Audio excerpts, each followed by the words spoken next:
I think second, और I think Veeru एक क्या होता है, एक स्टेज आती है जिसमें जब एक ट्रेड बहुत इजी हो जाती है ना, जैसे एक सबसे इजी ट्रेड हो गई थी आईटी को सेल करना। जब आप उस स्टेज में पहुंच जाते हैं, और वो मुझे लगा जब फ्राइडे को जब लोगों ने आईटी पे सेल कॉल देने शुरू कर दिए, तब मुझे लगा कि नहीं, अब यहाँ पर थोड़ा सा एक सेंस बन रही है कि अब worst is price wise over. देखिए, एक दो चीज़ें होती है कंपनियों में, स्टॉक मार्केट्स में पहले बॉटम बनते हैं, उसके बाद रिकवरी अर्निंग्स में या फंडामेंटल्स में नॉर्मली बाद में आती है, फिर मार्केट हमेशा 6 महीने आगे चलता है। अभी भी मैं एक चीज़ कहूँ, अभी भी मैं ये नहीं कह रहा कि बस अब ये बन गया बॉटम और यहाँ से बड़ी रैली आ जाएगी, लेकिन एक बार के लिए एक क्या इतने ओवरसोल्ड लेवल से क्या एक 5-6% की रैली नहीं आ सकती?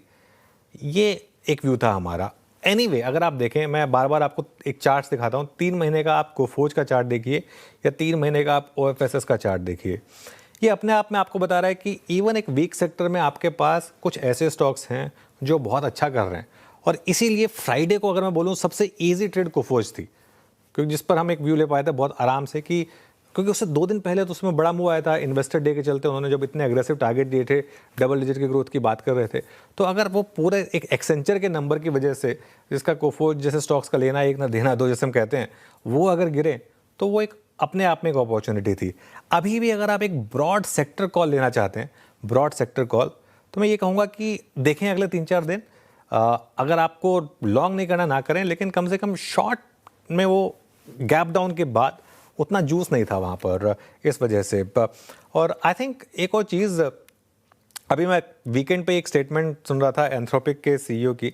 उन्होंने एक बात कही थी, काफ़ी चीज़ें कही थी उन्होंने, लेकिन उनमें से उन्होंने एक बात कही थी कि कहीं ना कहीं थोड़ा सा आगे जाते हुए एआई की कॉस्ट काफ़ी हाई होने वाली है, तो उस हिसाब से रेवेन्यू उतना बनेगा या नहीं बनेगा, ये भी थोड़ा देखना होगा।